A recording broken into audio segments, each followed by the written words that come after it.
All right, guys. So welcome to Freshman's webinar.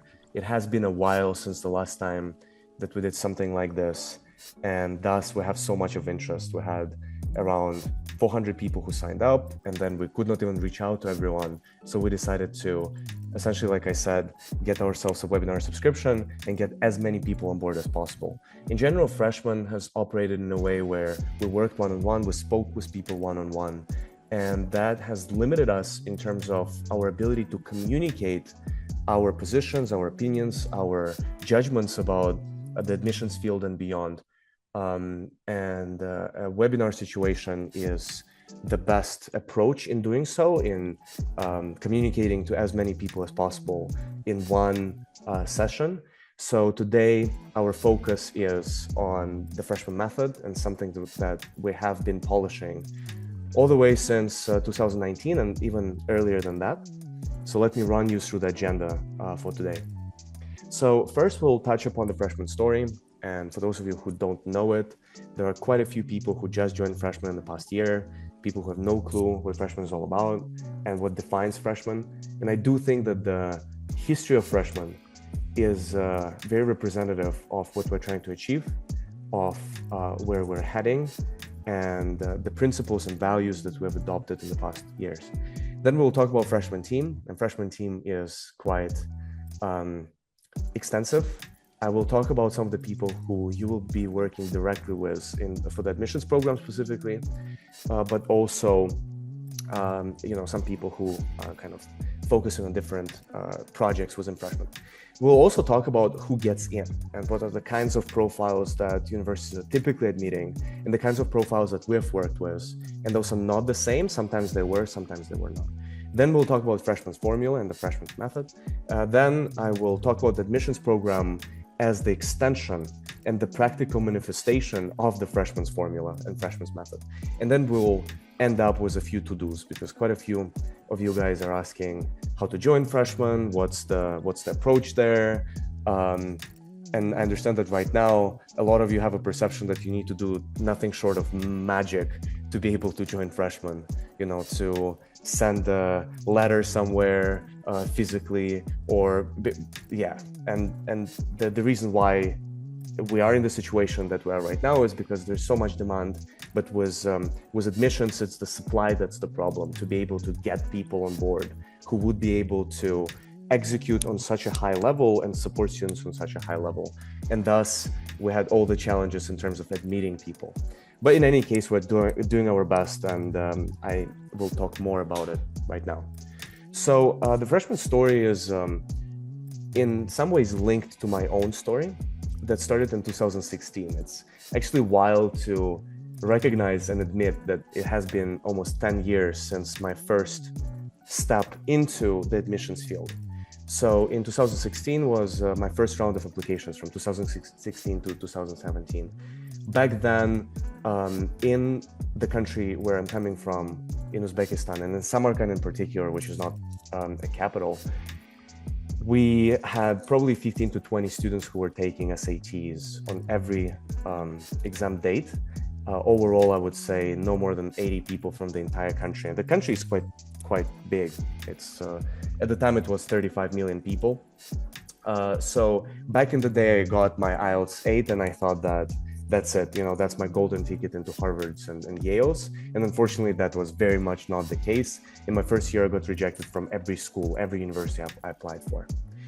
In 2017, while getting all of those rejections, I also launched an entrepreneurship project as a part of my high school. And again, I went to a very simple public school, as down to earth and as regular as you can think of. And we just were very, very lucky that our project got second place nationally. And then we got selected into the UN competition in Geneva on a fully funded trip. And there we actually got the last place. But because we were so young, I was just 17, my partner was 18. And then the next group was like 26, 27, and all the way to 50 years old. So we were competing against very, very experienced people. And because even though we got the last place, we got into a startup accelerator in Jerusalem. And that's where my admissions journey essentially effectively started. In my first year, you can't even really count it. So let me quickly check if we're recording. I think we are. So I improved my SAT score to 1520. In the second year, I reapplied. I rewrote my essays completely. I secured recommendation letters from ex-vice president of eBay, who was my mentor in the Business Accelerator program, and also from vice president of the UN Economic Committee for Europe. And in that year, I got admitted into Yale-NUS and Amherst on full scholarships. So that was the first step into the admissions. And again, we're talking about 2017. In 2025, within the region and beyond, of course, there are a lot more resources. There are a lot more people who can support you. Back in the day, we had to sort of figure it out all on our own, and there were not that many success stories. So every step of the way, you were second guessing yourself. Every decision you had to really think through because there were just no resources, or almost no resources. All right, so the second stage in the freshman story is when I was in 2018, I was not doing any admissions. I was just adapting to Yale-NUS. I did this finance program in Hong Kong. I did the research program at Yale. And in 2019, and I'm coming from very much that Asian background, and then as it happens, my family was telling me that I need to prepare my younger brother into ideally the same college that I got admitted to. And by the way, for those of you who don't know the difference between college and university, college is essentially where you get your bachelor's degree, and university is where you get both your bachelor's degree and your master's. So college doesn't mean that you're not receiving bachelor's degree. In fact, even if you get admitted into Yale University, you will be studying at Yale College within Yale University. So I hope that's clear. So essentially, I supported my brother, but also I saw that he was, not as motivated working one-on-one, and then it would be good if he also worked in the group, and then he saw other people perform. And then I admitted 2 other students from Russia, and in that year, all of them got admitted. So my younger brother got admitted to Yale-NUS, then 2 other students got admitted to Duke Unshan. And that's where I realized that there's quite a bit of potential. But it's interesting that we did not even apply to IVs because we didn't think it was possible. It's right now that we have all those cases, and you can look around and see Harvards and Yales and Princetons and whatnot, in the region at least. But where I was coming from, it was not really prevalent at all. And we were essentially trailblazers, pioneers in this whole field. In 2020, I worked with 4 more students, and for free, essentially in the first 2 years, we're not charging anything for it. It was just me. And they all got in. So we had NYU Abu Dhabi, we had NYU Shanghai, we had Minerva, and the last student was Umid Usmanov, who got admitted into Yale and Williams. And that's where freshman actually started, because that was the year where we were like, okay, you know what, let's just give it a shot. Like, most probably would not be possible, and especially because all of the guys were coming from public schools, right? They were coming from the kinds of backgrounds that you don't typically see people get admitted into IVs. So we didn't really think it was seriously possible. So when Amin got admitted, of course, it was a massive boost to our confidence in what we're doing, but also it was a massive boost to just the admissions field altogether. That did not see acceptances for a while. So I'm talking specifically about my country. And that was also the year where we started working more with people outside of my country, because we realized that working with public school students, the most difficult and challenging cases, you're essentially doing things in the way that's as rigorous as it can be, right? Because it's really tough. And many people told us it was basically impossible. So essentially we were like, okay, let's work with more students with different kinds of backgrounds. Let's see something that we've developed over those years. Can we apply it in different circumstances and different contexts? So fast forward 5 years from then, freshman right now, and let's talk about today's impact. So since 2020, our students got admitted into numerous universities, including Harvard. We have a couple of cases at Harvard, Yale. We have 3 cases at Yale, Princeton, Columbia, UPenn, Stanford, UC Berkeley, Babson, Rice, Duke, Williams, Vanderbilt, NYU, and many more. So in this period, We have taught also 800 students at IBRAT and top uni camps that are funded by the youth agency. And we provided dozens of students with financial aid at our programs, including advanced English admissions program, full support, and freshman scholars. So a lot of that work, so why we did that transition from just essentially doing things for free to what we have right now is that I realized that I just don't have the capacity. It's as simple as that. But I also wanted to retain the quality of the work that we're doing. So while we could get a bunch of people on board, including our students who would be supporting the next generation of applicants, the problem was that you cannot really take someone who got admitted into a university and then suddenly they're advising someone, other students. It just does not work like that. We quickly realized that. We also experimented with getting a bunch of IB students on board outside of freshmen. That just failed miserably because what we realized is that Ivy League students have so much of that alternative, so many alternative costs. While supporting our students, they can also do so many great, things. They can intern at banks, they can work at labs, and we needed to compensate them. And if they were doing things for free, they were not really, again, because of those alternative costs, because of those responsibilities, getting Harvard and Yale and other graduates on board was not the best decision. So what we decided to do is we decided to move to Singapore and hire people based in Singapore, essentially the best team that we can think of, everyone on the same level in terms of writing and in terms of understanding of the admissions field as I am. So that allowed us to essentially scale the operation and support as many students as possible. But it also meant that we have some extensive but substantial costs to run freshmen right now. So essentially, it has always been a challenge of, okay, how can we support as many students as possible at the highest quality as possible while supporting students who are coming from underprivileged backgrounds and who need, access to those resources for free or semi-free.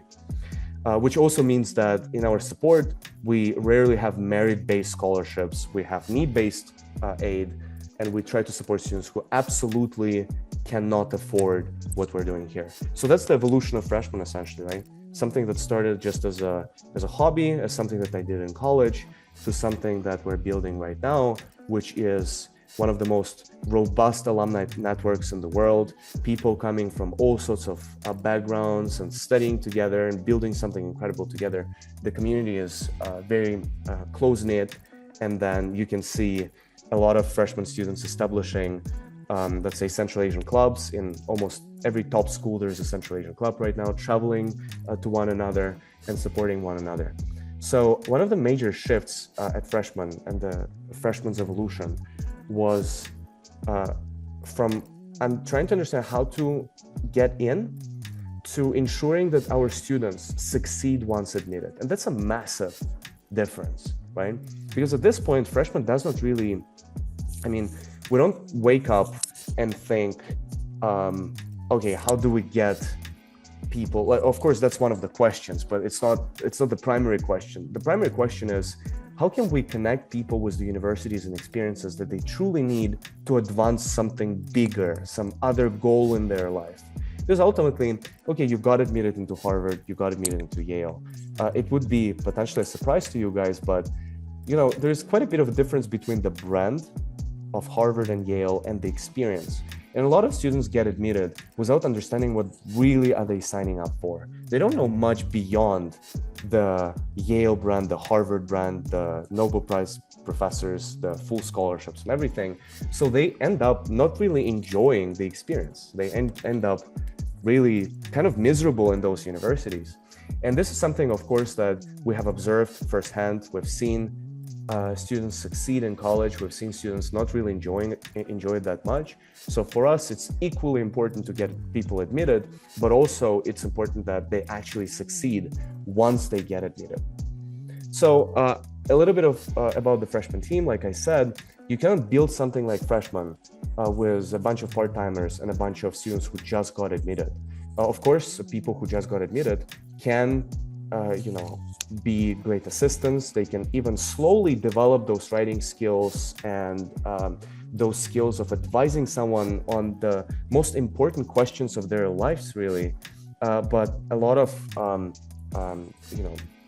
people cannot. So it's something that we need to involve some of the best professionals that we can admit.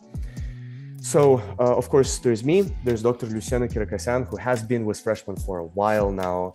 She has supported freshmen for the past 3 years. She's a professor in social, political, ethical, and cultural thought. She taught at Virginia Tech. She writes books, and she's leading our admissions program. Luciana has the highest feedback rating in freshmen historically, and a great resource and a person who has advanced freshmen so much. We also have Mishael, who joined freshmen just recently. Mishael had a choice between, she actually was working on research, and she did a program at Cambridge. She's a graduate of Yale-NUS. Another great resource, and then she's coming from slightly different background than the rest of the team. So again, having Michelle, and also she has sports background, which is very helpful when we work with, not that we work with many people with very competitive sports backgrounds, but Michelle is another great resource. We have Sega, so the regional freshman. So he is my brother, who I supported in his admissions journey, and then he saw everything. He saw the entire evolution. He saw people and our programs evolve over time. And Sega is majoring, or I guess majored because he's a graduate now. And it's incredible how time flies. He majored in history and minored in arts and humanities, and students who apply for those majors, Sega is a person to reach out to. And just recently we have Ampiwa, who's also Yale-NUS graduate, and she did global affairs and environmental studies, and she is very entrepreneurial in many ways. And then she is a musician, traveling around the world for different events and performing there. And Piwa is coming from essentially the most competitive school in Africa. And again, her perspectives are very, very valuable. So this is, again, we have Sanjar from Babson, of course. We have people who are doing work more in terms of assisting the programs, but this group is mostly the people who are running some of the current projects right now, and then most of the people here, they're full-timers. And like I said, there's no other way to organize this work. You need to have full-time people who will be honing their writing skills and skills of advising people in the long term. So now let's talk a little bit about who gets in. And if you ask people outside of, say, preparing school students for,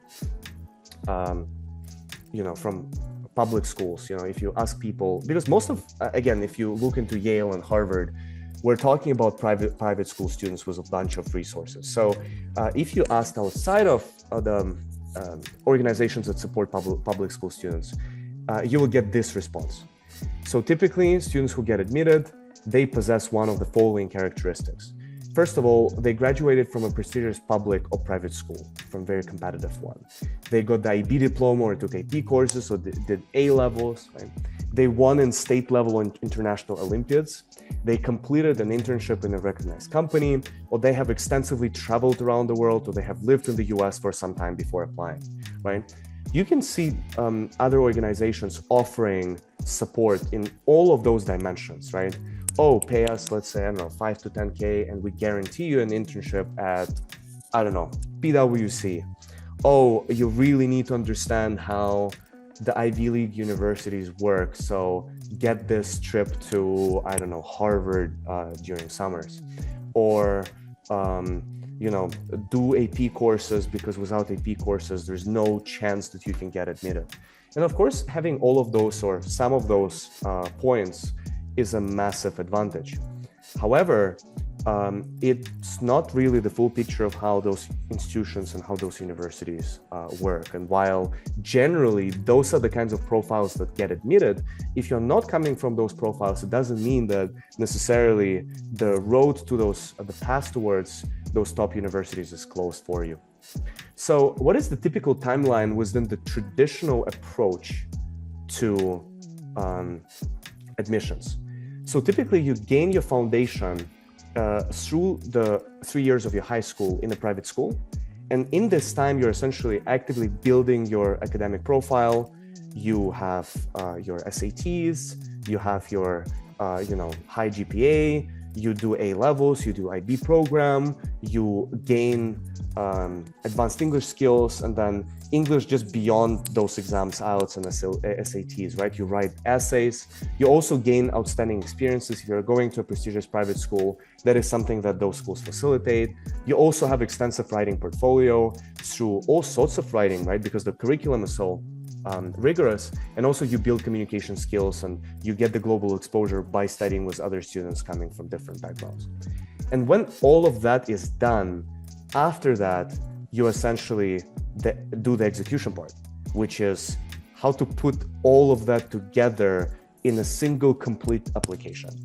So if you are going or went to a private school or planning to go to a private school, that's more or less the plan. But there's a challenge. The challenge is that, the obvious challenge is that most of you don't have access to top-notch high school education. But even if you do, your school counselor at those schools, they kind of spread their attention across many students, so you don't get a sufficient guidance.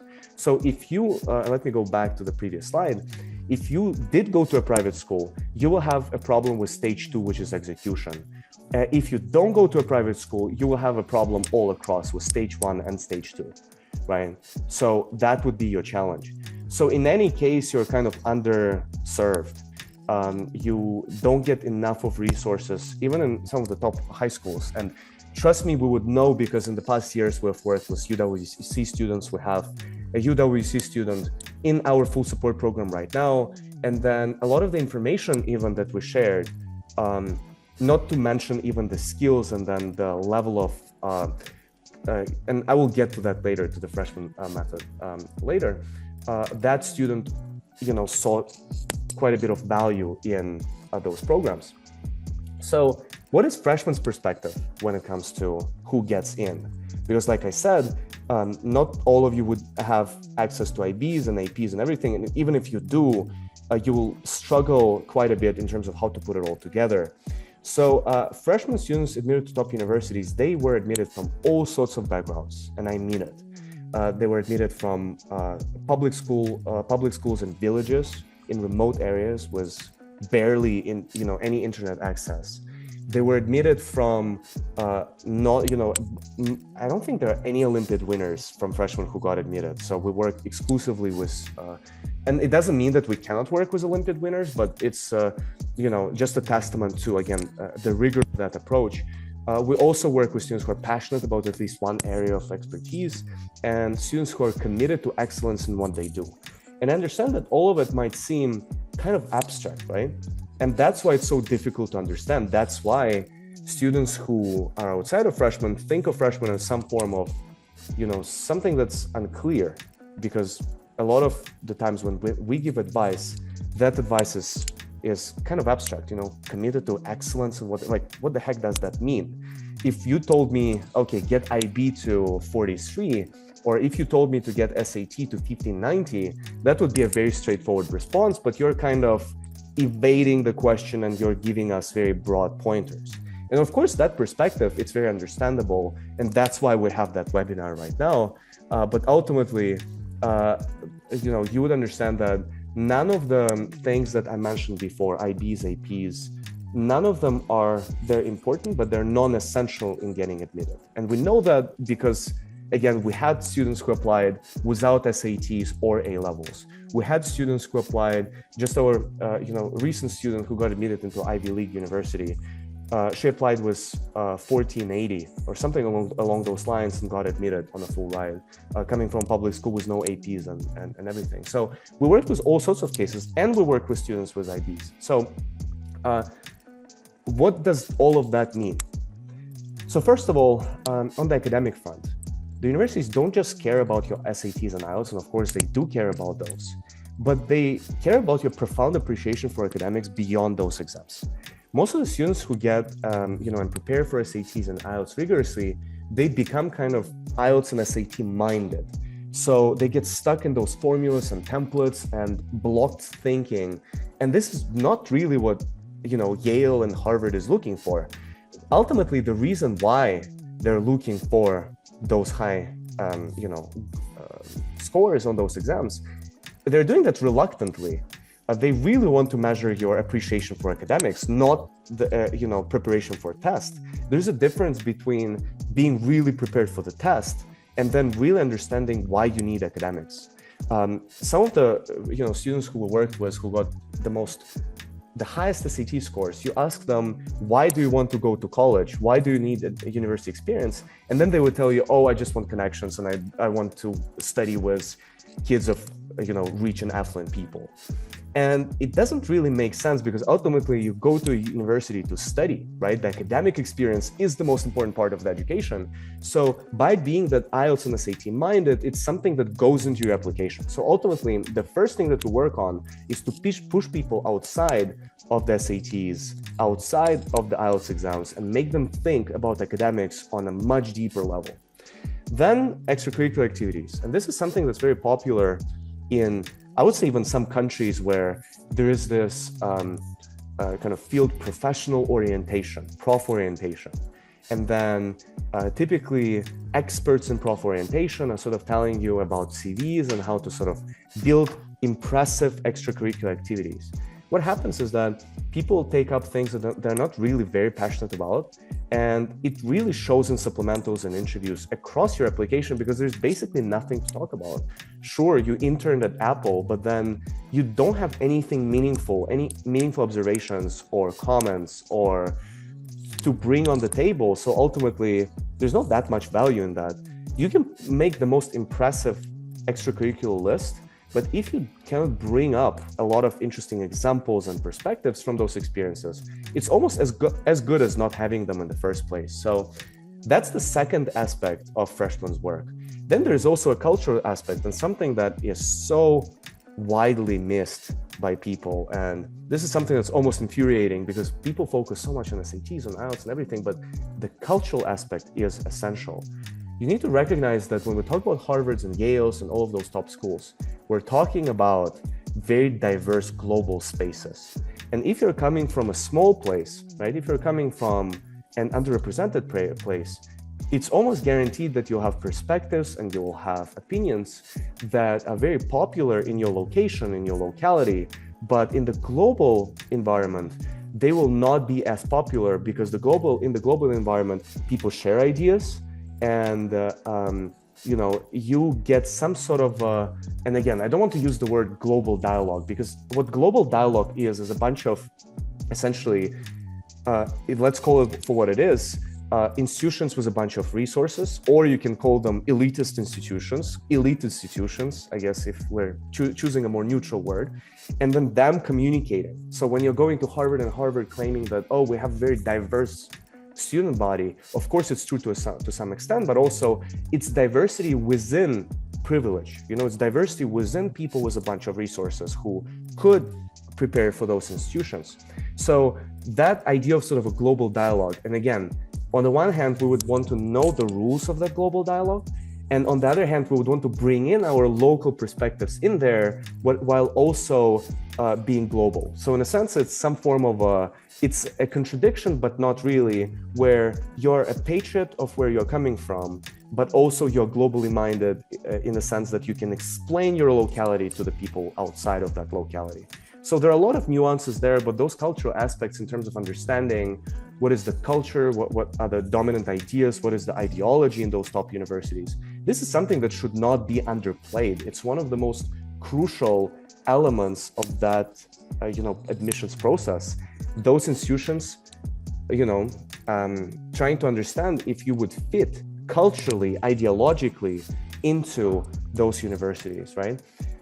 And there's a lot of work there that we do at Freshman in terms of saying, hey, look, This is what those universities actually are, and then see for yourself if you actually fit in terms of your mindset within what they offer.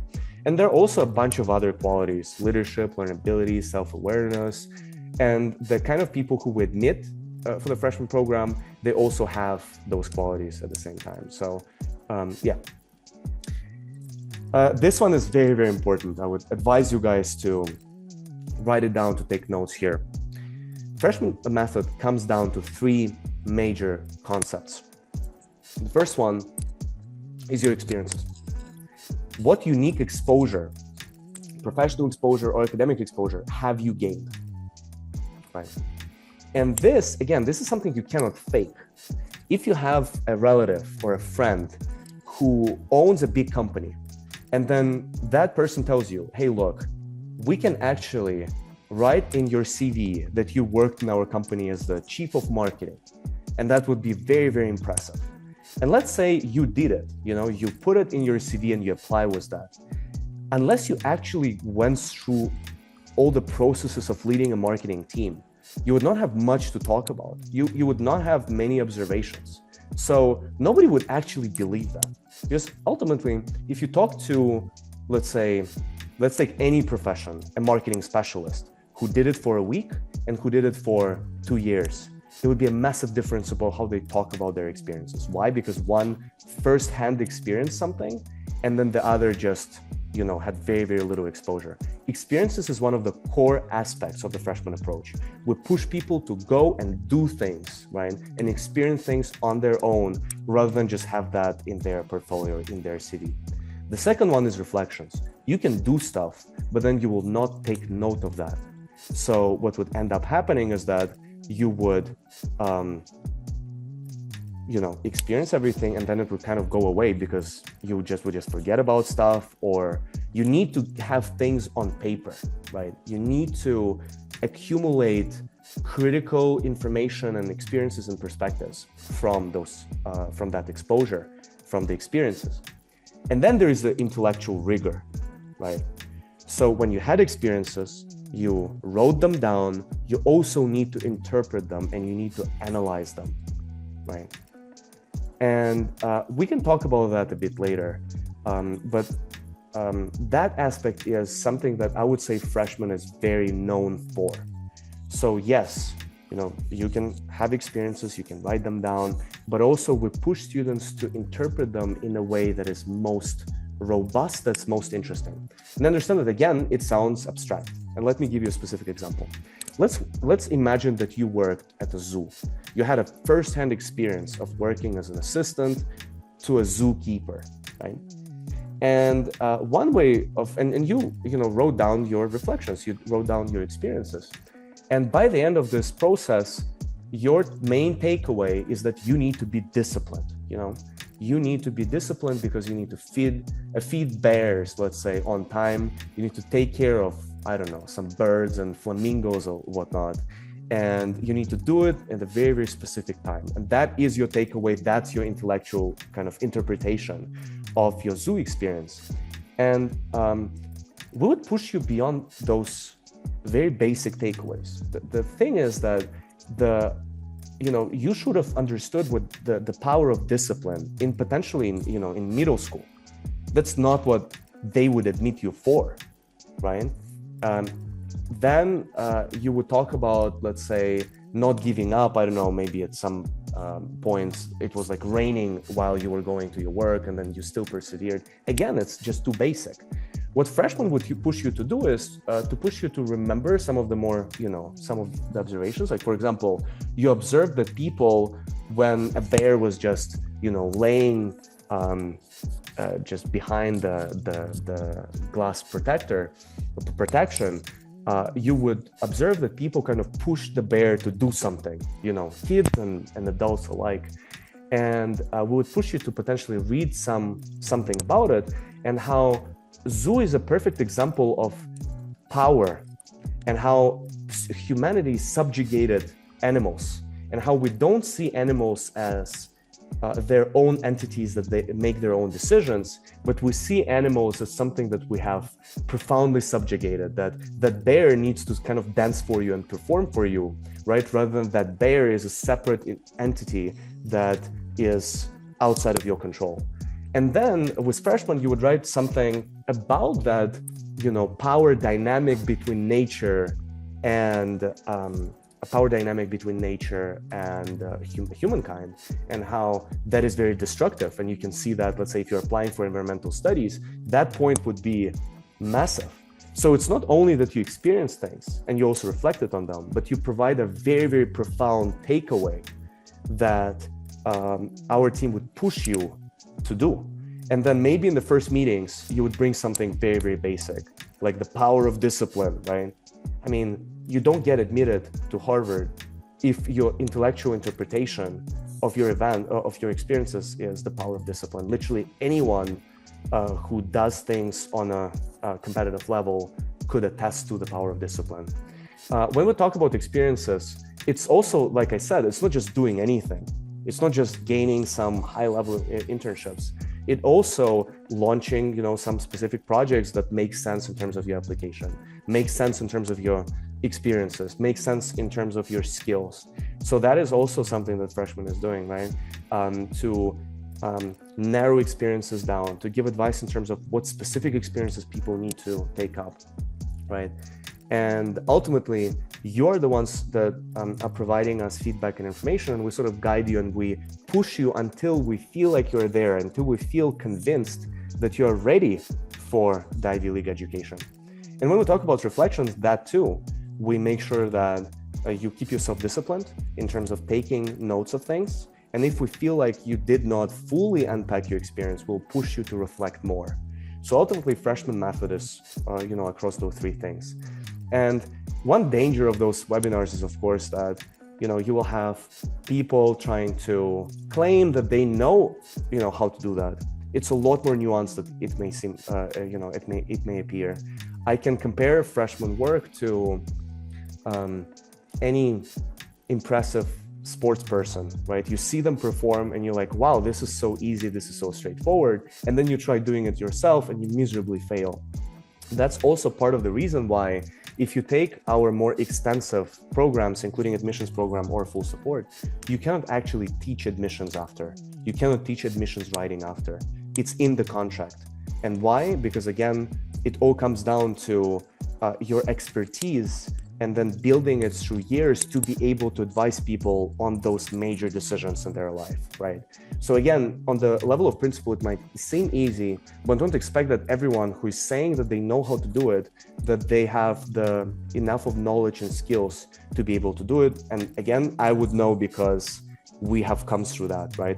In the early days, we have attracted a bunch of people who just got admitted, and then, I'm on a personal level, and I would say on the institutional level, that's a Freshman position that you cannot advise people on admissions if you just got admitted yourself, because every case is so unique and then so different. So how does that translate into actual Freshman programs, right? And I would say 4 programs are the most relevant ones. So we have Advanced English. Advanced English is a 2 months, very accessible program that teaches you to go beyond SATs and IELTS. And you would be mind blown, I guarantee you that. If you complete all the assignments, you would be very, very impressed in terms of how deep you can go with human knowledge. Consultations is the next step, which is if you would want to just experience on, on the editing side, and that is something that you would want to get. Admissions program is, if we go back and we talked about the foundation that you build in 3 years, we try to replicate that in 3 months. So we teach narrative building, we teach extracurricular development, and I can zoom into admissions program later. And full support is that last stage, right?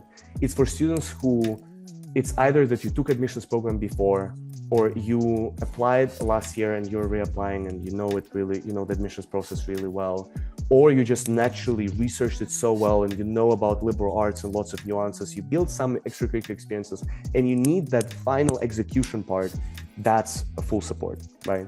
An admissions program, if you did not study in the top school, if you did not apply last year, you might have a CT 1500, but also you have no clue about how to build your ECs and so on and so forth. So zooming into the admissions program in terms of deliverables, and like I said, everything that I mentioned, that's theory, that's abstract. We need to find a way to deliver that to you guys. So in terms of the admissions program, we have 36 hours of classes. Actually, it's a lot more. Our teachers are going oftentimes beyond these hours to share as much of info that they can.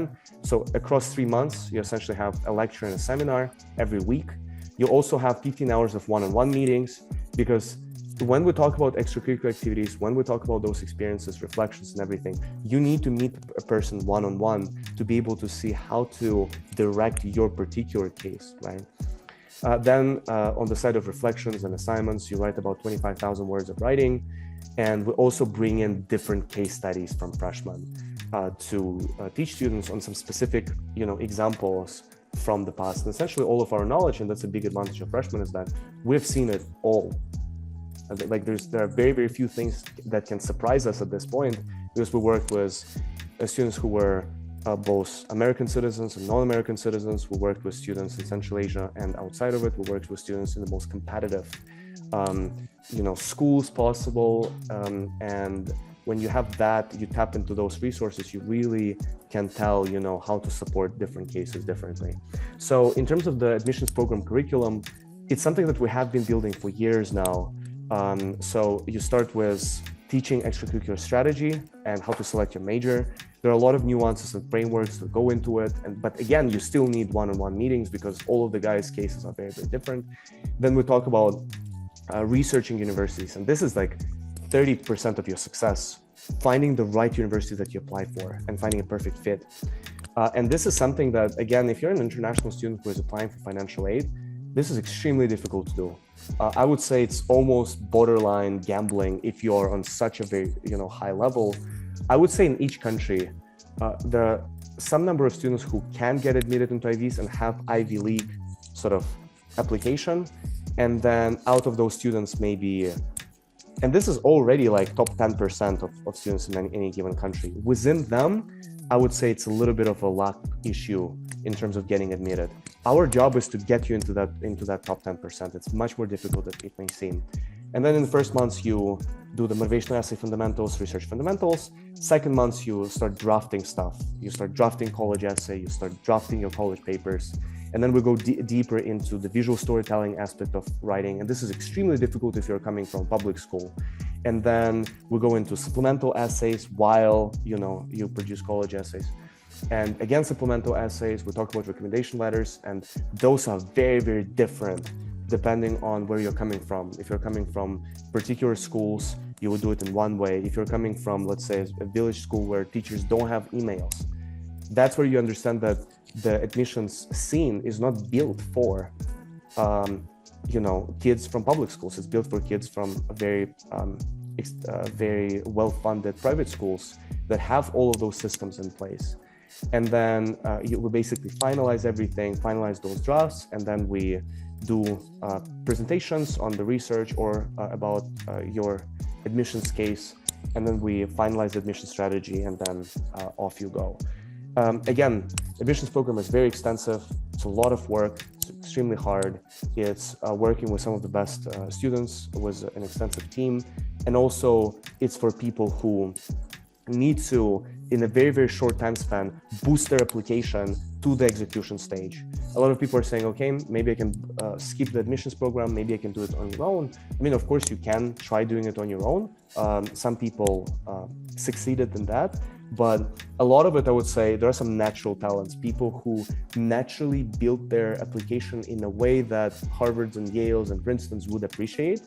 And sometimes very rarely they're coming from public schools. From private schools, it's more popular, of course, because there are a lot more resources that are being invested into the guys. So admissions program is one of the programs that I would say it's one of the most undervalued programs at Freshman. And I'm happy to see that it's gaining more and more recognition. And a lot of students who took admissions program, they take a gap year, they reapply next year, and then they succeed because they take a little bit more time to build upon the kinds of ideas that we touched in the admissions program. So what would be the to-dos right now for you? So if you don't have that many resources, you can first of all apply for admissions program and full support program as a co-op. Of course, we're looking for very competitive cases because we have very limited resources. Like I said, freshman is extremely expensive to run, and that's why we need to focus on students who both will need financial aid and would be very, very strong in terms of academics and in terms of being on board with freshman values. If you have some resources, you can consider advanced English, which is quite affordable. And for 2 months, you can become a part of the alumni network, or you can take a consultation if you're unsure. If you still are not, convinced that we can do things on a level that is on the next level, then I would say take a consultation, because that would be, first-hand experience of what I mean by, anything, whether it's research or extracurricular activities, giving you some direction that would be rigorous and that would be well thought and well informed. So in terms of the pricing, in terms of all of those questions, you can actually, for admissions program full support, you can just click apply and then you would see pricing in there. For advanced English, that would be on the website itself. For consultations, I think you can literally book the consultations on the website itself. So let's do a quick overview, guys. So we started with the freshman story. We talked about freshman team. We talked about who gets in outside of the freshman sphere, right? And who gets in within freshmen. We talked about the freshman's methods and formula. We talked about admissions program in particular. And I must admit that there's just so much information that I need to share with you guys when it comes to extracurricular activities, when it comes to admissions program. I think admissions program would, it would require its separate introduction. There's just so much to talk about it.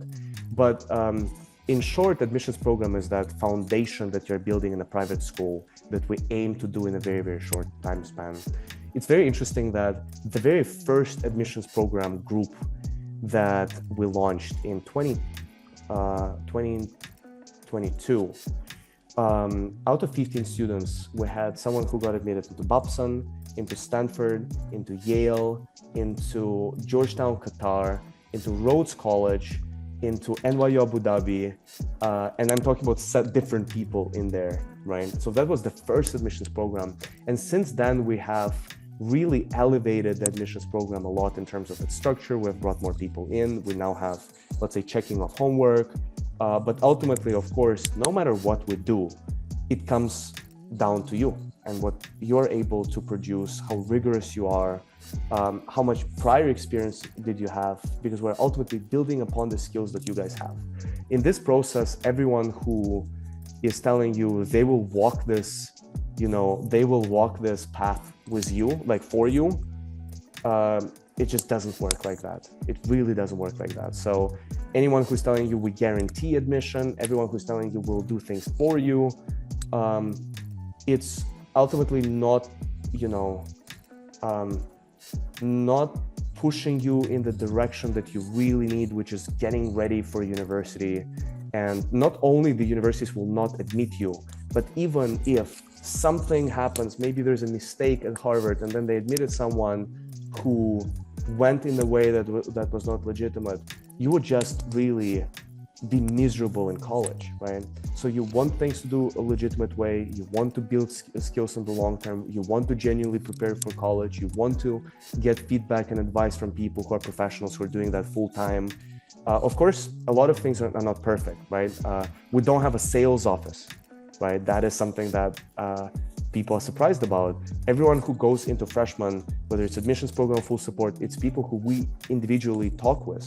We know that investment that they're making into their education can pay back, right? It doesn't mean that it will pay back, it's a risk, but it can pay back. So a lot of the students, we unfortunately have to reject them because we don't think that the investment into the admissions program, can advance their admissions chances or full support. So we rejected people because they were too knowledgeable and too skilled. We rejected people because they were not skilled enough. But ultimately, applying and then getting an interview is probably the best way to go, I would say. So, all right, good night. Thank you so much for joining. We'll be posting webinar as soon as possible. See you guys.